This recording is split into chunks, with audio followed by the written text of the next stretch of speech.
Welcome to the Frontline Herbalism podcast with your host Nicole Rose from the Solidarity Apothecary. This is your place for all things plants and liberation. Let's get started. Hello, welcome back to the Frontline Herbalism podcast. It is nice to be back on the microphone. I hope you listened to the kind of 2024 review post where I went over different things that happened with the Solidarity Apothecary. This little post is just like a kind of continuation from that. So every year I kind of publish my goals publicly to kind of create accountability for the apothecary, and I include some personal stuff in there. But yeah, the mission of the Solidarity Apothecary is to materially support revolutionary struggles and communities with plant medicines to strengthen collective autonomy, self-defense and resilience to climate change, capitalism and state violence. And yeah, as I'm recording this, the fires are raging in Los Angeles, and yeah, I'm just sending all my love and strength to people there. I know different herbalists are kind of mobilizing to support people with kind of herbs for the respiratory system who are obviously in recovery and kind of out of the crisis, like who've evacuated. But yeah, it just feels like more important than ever to do this work and to focus on how the hell we're going to be adapting to climate change, in our communities. But I digress. So yeah, I just want to share this post. So I'm going to put a link in the show notes to where this post is written, so you can check that out. And I'll just kind of read through it. And in the next episode, I'm going to go through all of the kind of current Solidarity Apothecary offerings, so they're like all in one place. So yeah, please make sure you check that out as well. And then I will be back soon with like proper herbal content. I'm going to be doing a series about herbs for sustaining resistance, or for folks who are struggling with burnout, who are trying to like challenge this fucked up world in different ways. And yeah, I know that takes a lot of emotional, physical, energetic energy, all the things. So yeah, we're going to be looking at some kind of plant allies that can support us through those challenging times. Okay, so 2025 major focus. So the kind of overarching focus of the year is to invest in the Solidarity Apothecary ecosystem and long-term offerings. So what does that mean in practice? It means developing systems and structures. So this is like my jam for 2025 is like how to improve all of these systems. Because, like systems work can sometimes feel like a bit of a luxury of like, it's not urgent. It's not like right in front of your nose. But they are ultimately things that we invest in that help us kind of like function better, function more strategically, reduce time and energy like going forward. And as I've got my little bubba, like I need to be more and more strategic about getting everything organized. And, I'm quite an organized, systematic person, but I'm longing for a bit more structure. So yeah, what are the plans? I'm going to be creating a learning.solidarity.apothecary.org website.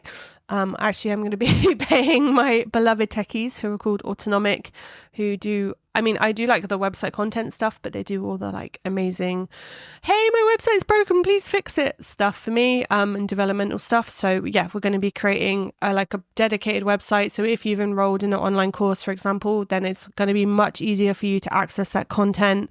Much more sort of streamlined with different instructions and clear overview of lessons and things. It's going to be really nice. If you've logged into the Herbalism, PTSD and traumatic stress course, you can see that, it's pretty well laid out. But I just kind of want to make that like a separate thing because my website's getting a bit heavy. Ensuring all systems are set up for book sales, which fund the Prisoner's Herbal work. So if you didn't know, the books that I sell, Prisoner's Herbal, the Colouring Book, Overcoming Burnout, Herbalism and State Violence, like all of the kind of income from those books funds everything I do in terms of making medicine, distributing Prisoner's Herbals to people around the world. And let me tell you, postage is fucking expensive.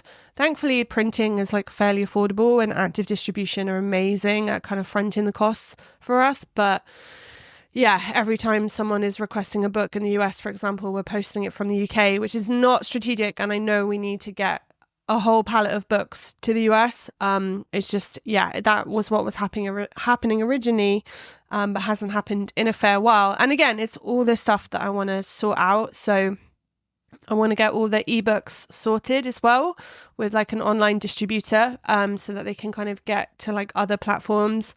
And yeah, I won't say too much because I haven't signed the contract, but a certain radical publisher has contacted me about publishing the Herbalism and State Violence book and the Prisoners Herbal books, which would be fucking amazing because it would mean someone else can do all the printing and posting. And yeah, it would make it much more accessible for getting books to prisoners. So watch this space with that. Completing the redesign of our prisoners herbal database and reconnecting with folks who've received books to see if they can distribute more. So I'm sitting on about 800 prisoners herbals, I think, at the moment. And yeah, I would really like to get them into people in prison before doing another kind of print run. This is a thing, like once you've got rid of all the books, you're like, yay, we did the thing. And then it's like, okay, we'll do another print run. And it's happened like 3 times in a row. But yeah, someone who I've been kind of paying basically to help with my emails a couple of hours a week. Chantal, just hello if you're listening to this, from Herbs, Roots and Remedies. She's been updating this kind of database that we have of prisoner herbal books and just making it much kind of like clearer and more structured so that it will be easier to come back to a prisoner family member who requested a book and be like, hey, can we double check that the book got through? Because obviously prisons stop a lot of books getting in. Do you need anything else? Like, could the prisoner write a testimonial? Do they have any friends that want a copy? We can like reconnect with all the prisoner book projects that have taken loads off us, like historically. And yeah, just kind of make the whole thing a bit more structured, a little less ad hoc. Investing in my herb shed. So I have a beloved herb shed, which is like the size of a big kitchen. It's fucking amazing. And yeah, I built it when my granddad died and left me some money, which is what I bought the shed with. And I bought my van with, which I also need to sell. So if anyone wants a Mazda Bongo that's done 180,000 miles, let me know. It's probably not worth much anymore, but yeah, I need the income and it's a beautiful van. And unfortunately, I don't know if the Calais project are able to take it on or want to take it on, so I might have to sell it privately. Please send me an email if you're interested and you're in the UK. But yeah, anyway, investing in my herb shed. So I'm thinking about maybe building like a second storage shed. I also want to kind of improve the inventory system, make it kind of less in my head and more that like, if I needed to like bring someone on board to be some sort of like dispensing assistant, for example, then they could just like know exactly where everything is, how much we've got of everything. I could know which glycerites I need to make, for example. Like everything has just been in my head for such a long time of like, I know exactly what I'm running out of all the time. And yeah, no one's brain should have to kind of hold that much information. So I want to improve my system. I want to tighten up my GMP practices, my good manufacturing practices. They're not too bad for like someone that's kind of like, I'm very on it with more kind of prescriptions that I give to clients, but I'm less, rigorous with other sort of DIY projects. And I just want the whole thing to be kind of like solid. Redesigning my herb garden. So I've got this amazing herb garden that is like completely neglected. And I look at it with so much sadness and grief about not being able to have managed it. And I think ultimately the design of it was wrong at the beginning, but you obviously only learn that a few years in. So I'd like to redesign the whole thing with much bigger paths, much kind of bigger raised beds. If you love growing herbs and you are good at herb garden design, I would actually be genuinely interested in maybe paying someone to help with it, because I just don't have the time or headspace to do it at the moment. But it's just, yeah, such a big part of not only teaching people about herbalism, but just, feeling connected to plants. My background is in sort of community food growing and horticulture and stuff. So it's like, I feel sad that I'm doing less of that stuff, if that makes sense. And yeah, it's something I can do with the baby as well when he's a bit bigger, is gardening and stuff. So email templates, so systematizing my inbox with different filters and templates to make it kind of easier to manage, easier for Chantal to manage. I also want to sort of document more of my procedures, in a kind of geeky world. They call them like standard operating procedures, SOPs, but like just basic things of how I do things, like sending newsletters or updating my website, or, like really getting all my medicine recipes. Like one of the things I'm doing with the glycerites is like writing down the exact amount of time and temperature it's taking to make them, so that it's easier for someone else. Like I could trust someone else to do it, if that makes sense. And so that's kind of all the system stuff, and then investing energy in creating long-term offerings. So I am working on this course at the moment called Do No Harm, which is like a comprehensive introduction to kind of clinical safety and herbal like safety for for like grassroots herbalists and also like kind of quote unquote clinical herbalists. And we're going to be looking at that binary in the course. But it is, I think that so many people want to do amazing community work and they feel restricted because either they don't feel like quote unquote qualified enough, or they may be a herbalist but they don't feel like competent enough, for example. And like I want to create a resource where like you feel very confident in your practice of actually you are really supporting people and you know in your bones when you need to refer. So there's like a whole module all about red flags. Like this is something we've talked about in Calais like so much. It's like there's one thing knowing, okay, this cough syrup that I've made is like unlikely to harm anyone. There's another thing triaging people and missing someone that's got potential TB, for example. So it's kind of like, how we manage red flags, like looking at some of the kind of different categories of medication, so what are our absolute no-nos that can keep us safe? And also like how can we do harm by not practicing herbalism, right? And what does kind of like more community grassroots herbalism, like what does that look like? What's in our scope of practice for that? Every night when he goes to sleep, and he normally sleeps between 6 and 7, I then spend 2 hours on my phone working on it, just kind of doing bullet points ready to make the slides and researching things and bits and bobs. So it's going to take a long time at that rate, but I think it will be a really good offering to folks. Another thing on the sort of horizon for like this winter is like this kind of Frontline Herbalism kind of membership or learning community, as I'm phrasing it, which is going to be bringing together kind of different online courses about like herbal preparedness, herbal first aid, like action medic work, herbalism and state violence, like, some of the things I've already done, and making that kind of content accessible to people for one sort of like monthly price. And again, like no one will be turned away for lack of funds, like all of my offerings. Having like an option for people to subscribe and kind of engage in that content at their own pace, but then also having like a community aspect, bringing in a bunch of like more experienced herbalists, or differently experienced herbalists that have experience working with like unhoused folks or harm reduction projects, to do kind of like individual like webinars or workshops with people in that community. I want to have like a whole sort of decolonizing herbalism series with people from different kind of herbal lineages, talking about kind of herbalism in their context and stuff, and then like a community care like thread series where we're looking at herbalism for like different groups of people, and then having these kind of standalone courses, and then having like a call a month where we can like really coach people on like who want to start new projects, like, hey, I want to start a free clinic, like how do I do that? And then everyone participating can share their knowledge and learn from them. And if it went well, it could create like a nice kind of like steady stream of income to fund like the apothecary's work, to fund other grassroots herbal projects, like the mobile herbal clinic in Calais, for example. That's just a dream. Like, I think I love the herbalism, PTSD and traumatic stress course, but the kind of launch like feast and famine model is like quite kind of stressful. And it also means like people aren't accessing those courses for like several months at a time who maybe need them. So this is all in progress. I'm just beavering away at it like a little mouse on my phone in the evenings when the baby's asleep. Watch this space. I also want to focus on like increasing enrollment in things that already exist. So I really want to kind of up the enrollment in the herbalism, PTSD and traumatic stress course.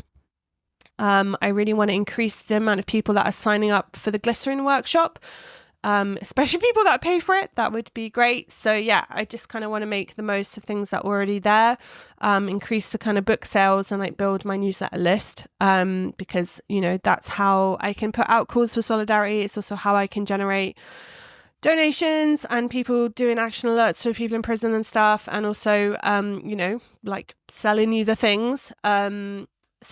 And then, yeah, just kind of like, that's all the kind of, I guess, like online-y things. But I also want to like continue on with the kind of like important aspects of the Solidarity Apothecary. So continuing to respond to requests for herbal care packages. And I'm going to be talking about them more soon. Continuing to post out prisoners' herbal books to folks in prison. Teaching their practical medicine making intensives, which I'll talk about more in the next episode. Creating regular podcast episodes. So like, I think I mentioned this before, but I have literally just surrendered to the fact that interviews are really, really hard while I'm trying to breastfeed and do like contact naps with Lee. So yeah, I might have to just do more sort of like solo series like this until Lee is older. Yeah, but I would love to do some seasons this year, like particularly about herbs and harm reduction. You might have heard at the beginning of the review episode that, yeah, I've been in the kind of throes of it with active addiction in terms of my partner relapsing with heroin during my pregnancy, which was just like horrific timing for both of us in terms of finances and instability and anxiety and things. And yeah, he went to rehab for 6 weeks and he's out and he's doing fucking amazing. He's going to Narcotics Anonymous meetings every single day. He's like doing therapy with the rehab. Like he's doing so good. And you know, when it's the right time, we want to do a kind of series where we'll be interviewing people he knows from the rehab and other projects, and sort of NA and stuff, like not as representatives of NA as it's kind of anonymous, but yeah, we're going to be interviewing different people and we're going to do like a big fundraiser for his rehab, which is a charity who are really struggling financially. And I wanted to kind of bring in like the herbalism stuff with that. I also want to do a series about herbalism and climate change because it just feels so fucking important. So yeah, any recommendations for guests is welcome. You know, I have also thought about, is there anyone that could, for example, do other interviews that we could publish on this podcast, you know, with like radical herbalism projects around the world and stuff. Like, I want it as a platform to still be useful. Just because I'm limited doesn't mean that it should be limited, if that makes sense. Anyway, and I've written here on this blog, I'm trying so hard not to indulge in shiny object syndrome by getting excited about new projects before systematizing existing ones. Gemini, Ascendant, anyone. This is like fucking classic Nicole. I am Aquarian with a Gemini Ascendant and a moon in Capricorn, which means I get stuff done, but I also have like 1,000,000,001 ideas that take me in like all the directions. So yeah, anyway, these are the like sneaky things I would really love to do if I can do everything I've mentioned already and if I'm able to organize childcare. So I haven't been seeing like one-to-one clients because it's very time consuming. It's really not very well paid. Like I basically often do it unpaid to support people like prisoner families and things. And I subsidize my time with the PTSD money. So it's not like it's completely unpaid. But I just mean like if I've only got 2 afternoons a week with childcare, and I would maybe be able to see like a couple of people a day with that, like in that afternoon. So it just doesn't feel like possible. But I would really love like in the autumn to create like a group program for burnt out organizers where we could like come together in a collective way. Shout out to Attica Apothecary because I've been like swooning over their model for this and I need to ask them some questions about how it all works. But yeah, basically like a kind almost like a group coaching program, but I hate the word coaching. But having like group calls and like everyone, for example, is like taking different nervines or taking herbs for sleep, and then we all come together and talk about it, or we're all trying to implement changes in our diets, for example. Just to create kind of community and accountability. And I was thinking if it's for like organizer types, then there would be this like relationship building across different movements, which could be super, super nice. So yeah, that's on the back burner.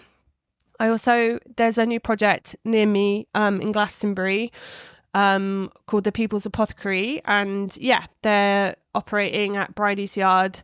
I'm not sure if it's like officially launched yet, but anyway, they contacted me about being involved somehow, and I've been thinking like, could I do that like one afternoon a month, for example, just see people like for free as part of a free clinic. So yeah, that's a maybe seeing one-to-one clients again. I've also wondered if kind of finances and time allow about developing these like workbooks for prisoners. So like loads of people want to continue doing a distance learning program in herbalism, and it just hasn't happened basically. There's been like little iterations of it, but nothing kind of consistent. So I had wondered about working with people to put together kind of workbooks that we could send to someone in prison that they could like work through slowly.